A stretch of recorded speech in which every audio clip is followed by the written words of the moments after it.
Well, good morning, everyone. It's great to see you all this morning. I want to welcome all our visitors here this morning. Very encouraged by your presence. Very happy to have you here with us.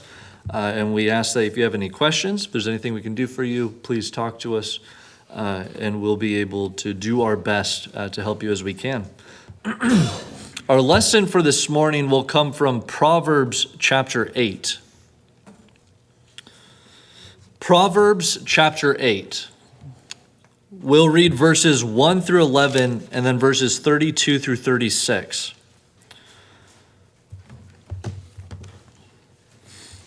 Does not wisdom call? Does not understanding raise her voice? On the heights beside the way, at the crossroads, she takes her stand. Beside the gates in front of the town, at the entrance of the portals, she cries aloud. To you, O men, I call, and my cry is to the children of man. O simple ones, learn prudence. O fools, learn sense. Hear, for I will speak noble things, and from my lips will come what is right. For my mouth will utter truth. Wickedness is an abomination to my lips. All the words of my mouth are righteous. There is nothing twisted or crooked in them.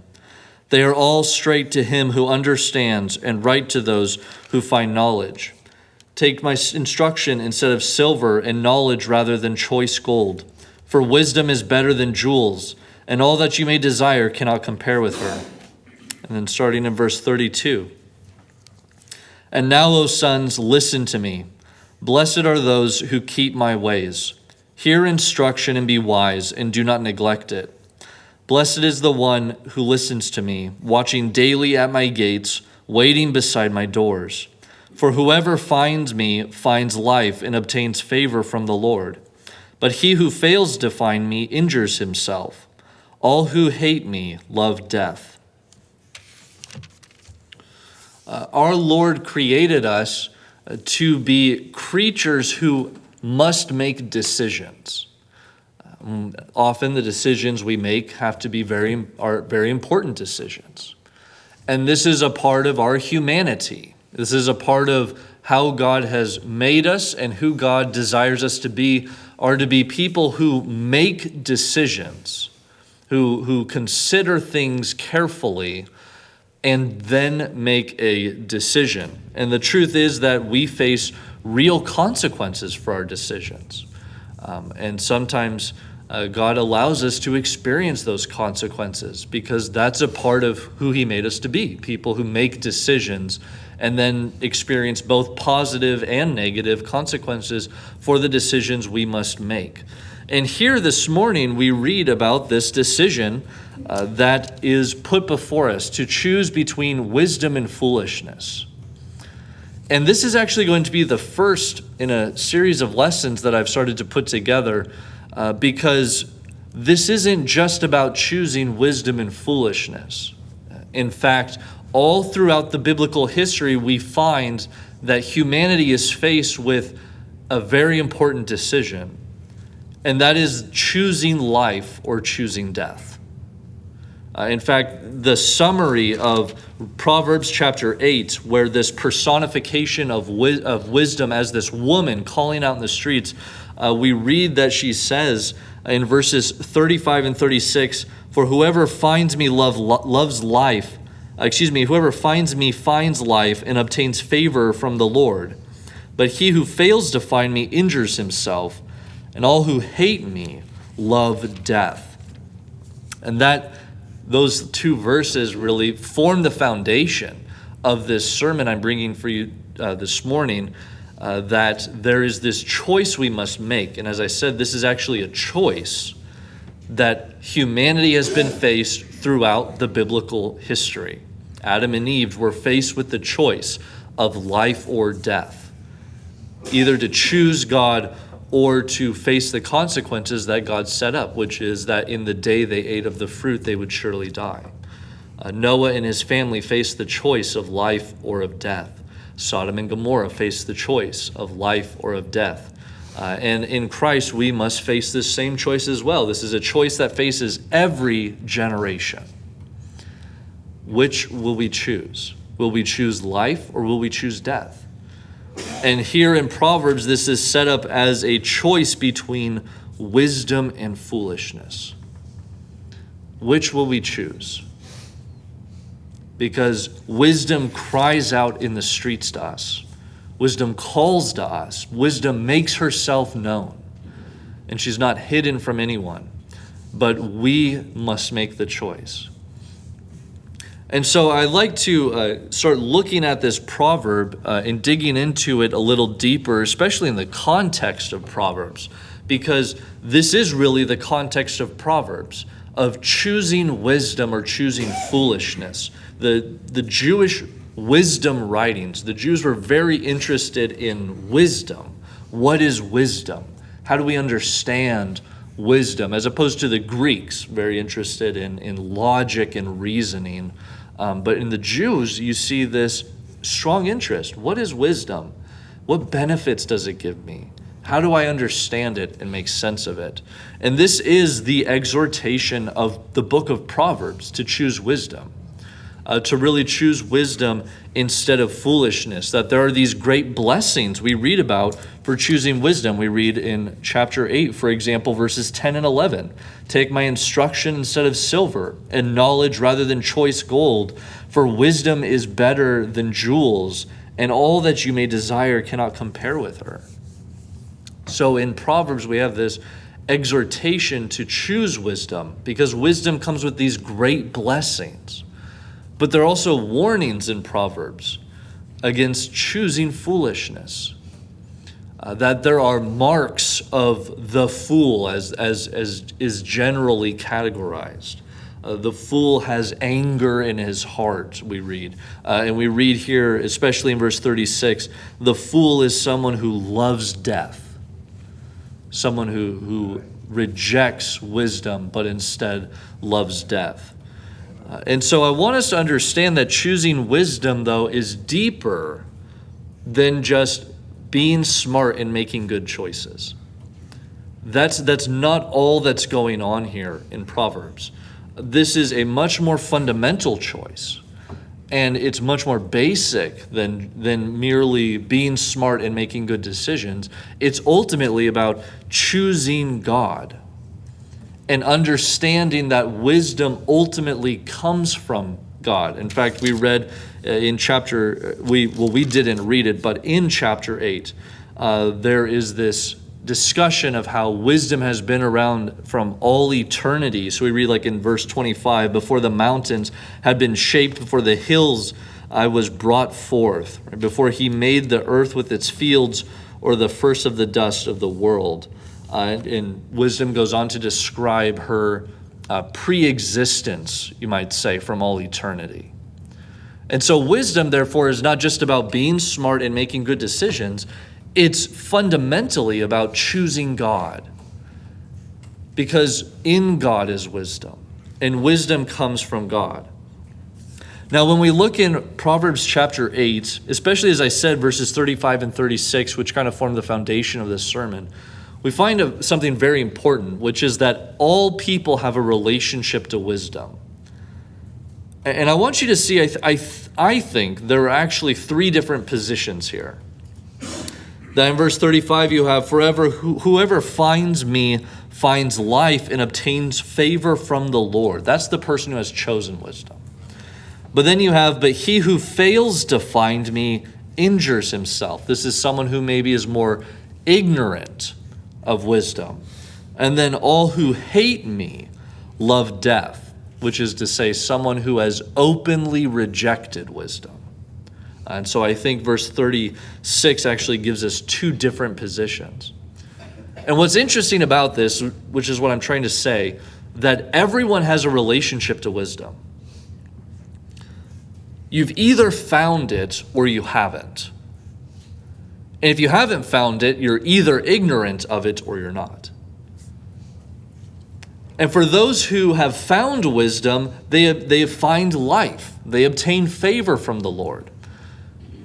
But for those who haven't found wisdom, they, as it says here, either injure themselves or they love death when they openly reject wisdom.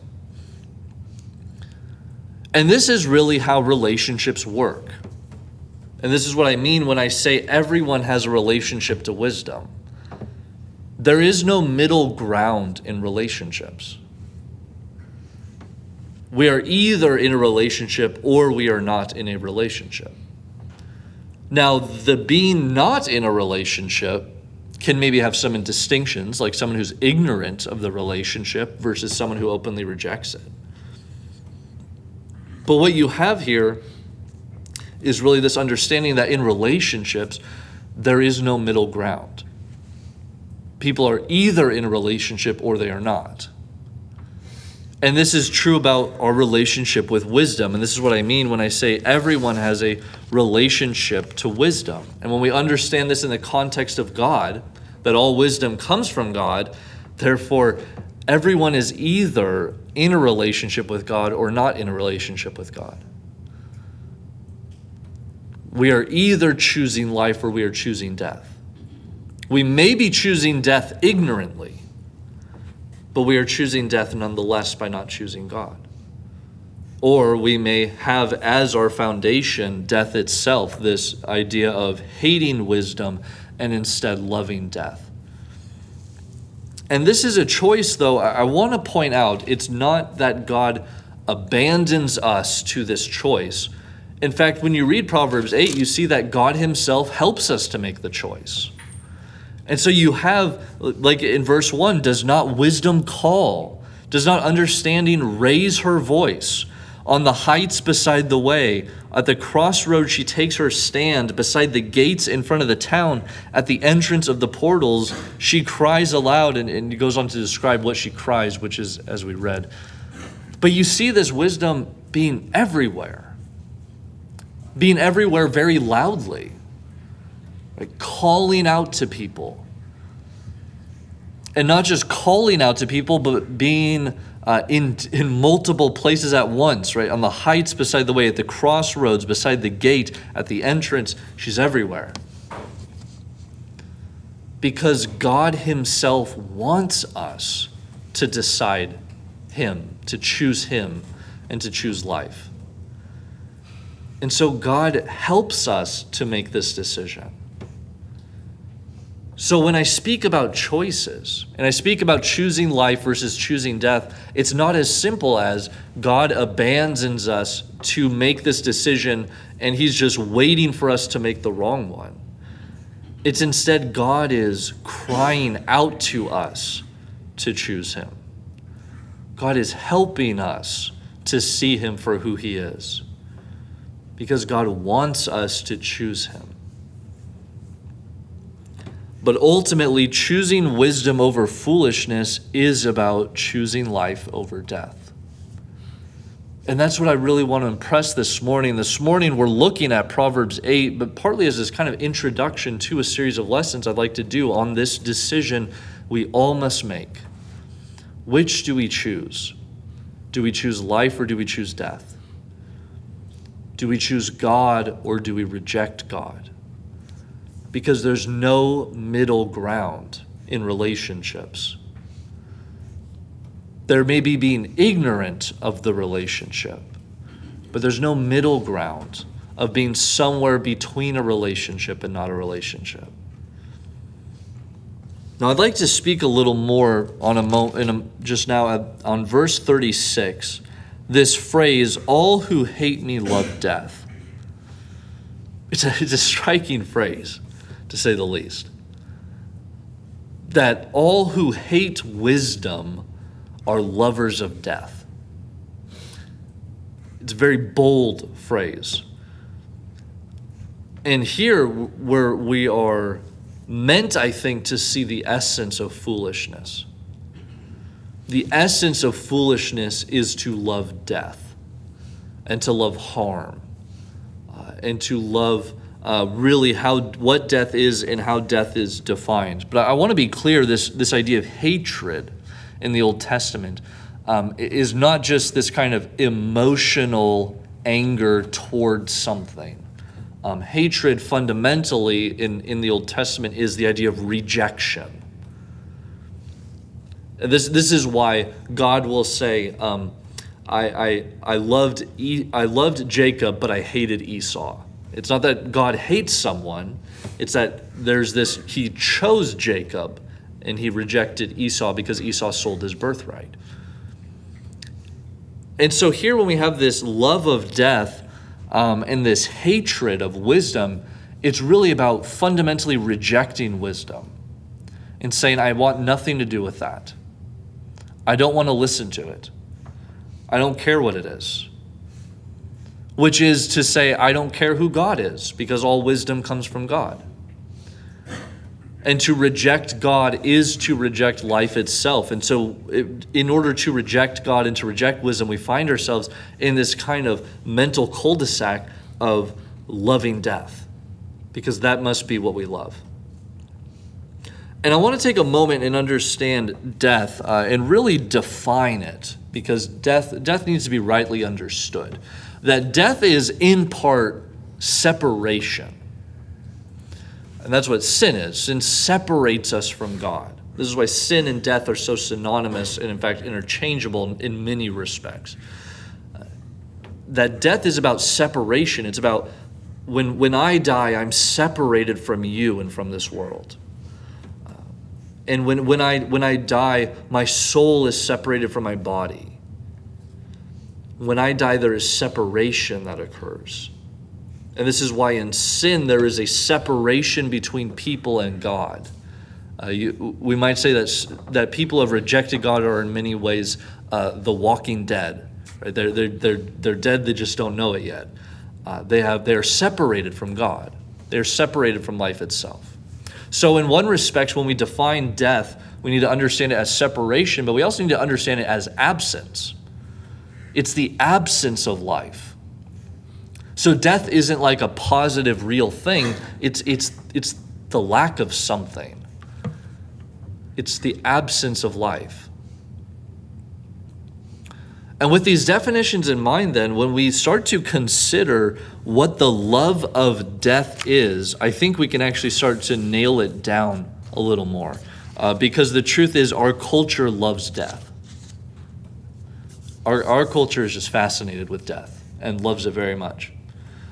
Maybe a very easy way to see this, for example, is the way some people view abortion.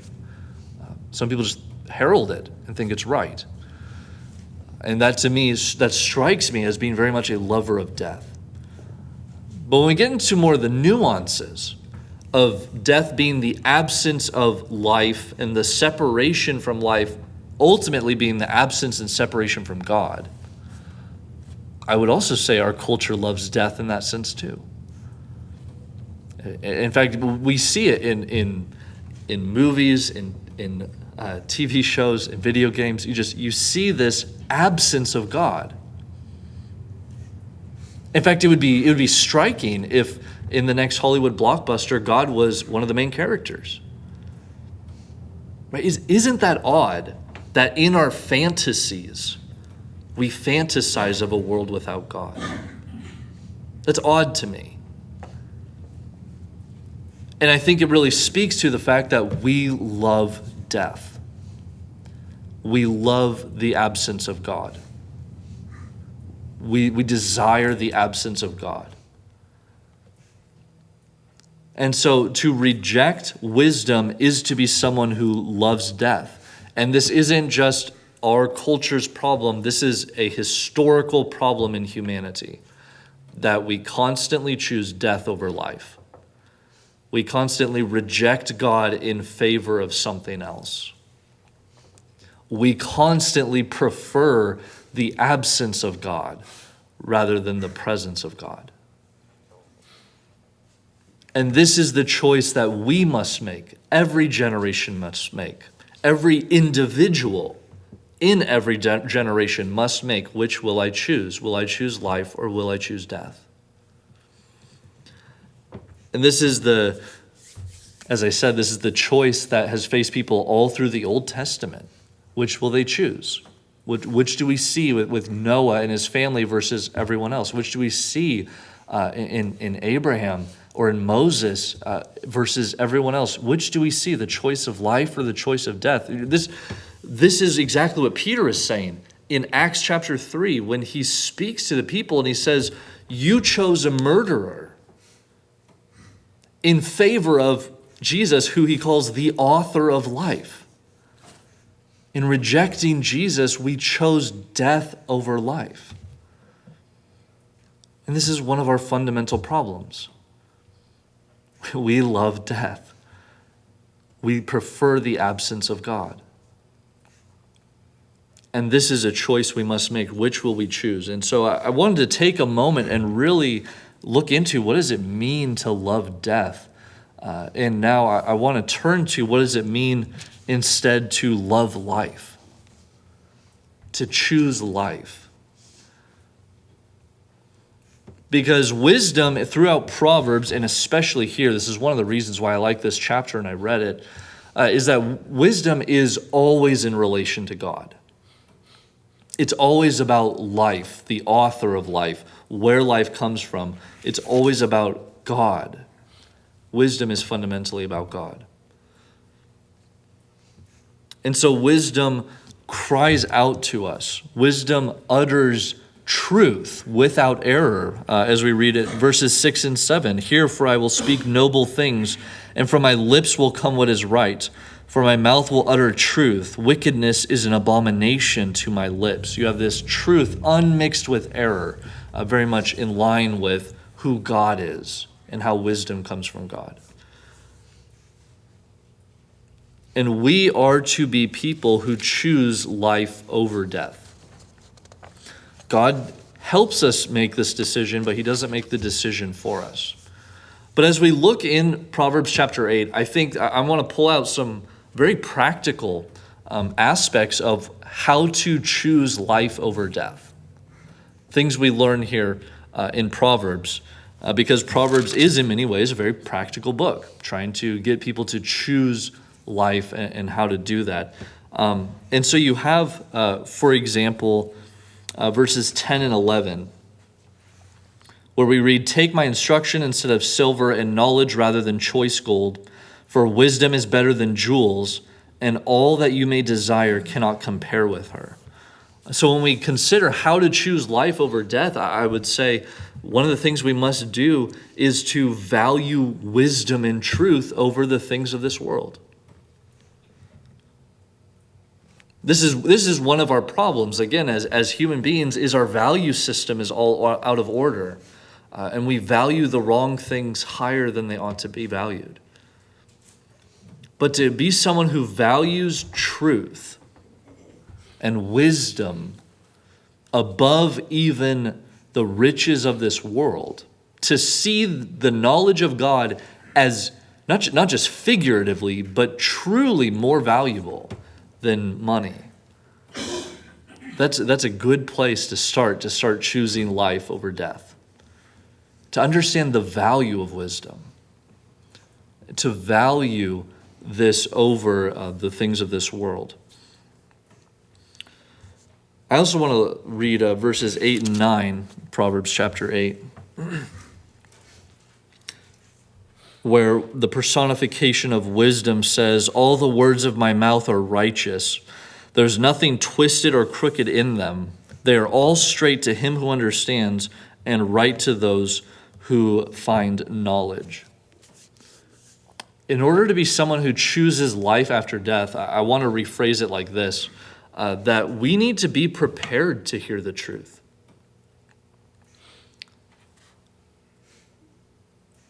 When we read this, that all the words of my mouth are righteous, there's nothing twisted or crooked in them, they are straight to him who understands and right to those who find knowledge. There are some people who, when they hear the truth itself seems abhorrent. The truth seems crooked. And so in many respects, I think we need to be prepared to hear the truth. We need to value life and wisdom and truth above the things of this world, but we also need to be prepared to hear it. Because we're not always ready for things. We're not always ready for certain truths. Sometimes the truth can sound really harsh. Sometimes the truth can strike us in a way that's hurtful. Sometimes when Jesus tells us, right, we're sinners who have rejected God, that should hurt us because we've done a wrong thing. The truth is not always easy to hear, and we need to be prepared to hear it. We need to be prepared to be contradicted. We need to be prepared to be told no. We need to be prepared for God to tell us we're wrong. And until we're prepared for that, wisdom doesn't seem like wisdom, and truth, it doesn't seem like truth. And so in speaking of just some very practical aspects of how to be someone who chooses life over death, I think we need to prepare ourselves to be ready to hear truths that contradict us, that tell us no, that say we're wrong. Because those are not always easy things to hear. Lastly, one thing I'd like to point out in being someone who chooses life over death is verse 34. Where we read, "Blessed is the one who listens to me, watching daily at my gates, waiting beside my doors." In order to be someone who chooses life over death, we need to be people who can listen. Because, and all of these are really connecting to each other. If we're not willing to listen, we're not really ready or prepared to hear truth that contradicts us. But we need to be ready to listen, to understand what someone else has to say, to understand their perspective, to really understand God's perspective, and not to talk back to God and to keep telling him no as if he doesn't know what he's talking about. Right? We need to, as Dallas Willard would say, we need to treat Jesus as if he's actually intelligent and he knows what he's talking about. Because sometimes we just don't treat him that way. We need to be ready to listen. But we also, as it says here, blessed is the one who listens to me, watching daily at my gates, waiting beside my doors. We need to be able to listen as well as have this patience to watch, to wait, to say God's wisdom is better and I'm willing to wait for it. What God offers, life is better.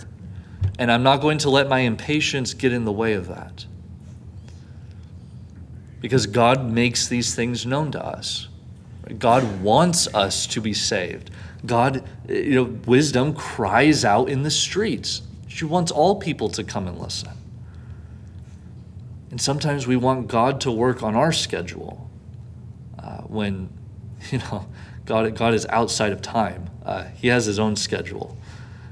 And a part of being someone who chooses life over death is not just being able to listen, but also being able to patiently watch and wait. To wait for God to make things known to us. To wait for God to answer prayers. Trusting that he wants to answer our prayers. That he wants us to choose him. Sometimes it's our impatience that gets us into positions in which we choose death over life because we just can't wait for the answer.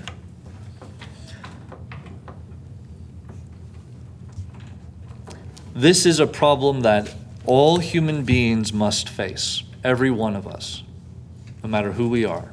We must face this choice between choosing life or choosing death. It's a choice that goes back to Adam and Eve. It's the first choice that God put before them that we read about. It's a choice that comes up to our present day. Who will we choose? Will we choose Christ or will we reject him? Will we choose life or will we choose death? This is a choice that is in a problem that is not isolated in history, but that continues to affect us today. And affects every generation that has ever been and will ever be. Which will we choose? Will we choose life or will we choose death? As I said, over the next few weeks, although not next week, Nolan will be here next week because next week's the first Sunday of the month. But over the coming weeks, I'd like to really dig into what does it mean to choose life over death, and how does this play out through biblical history? So at this time, we always like to offer an invitation, and this invitation is partly about choosing life. And we want to help you in any way we can to help you choose life. If you have questions, if you need prayers, if you'd like to be baptized, if there's anything that we can do for you to help you in your relationship with God, please talk to us after, or even come forward now as we'll stand and sing the song of invitation.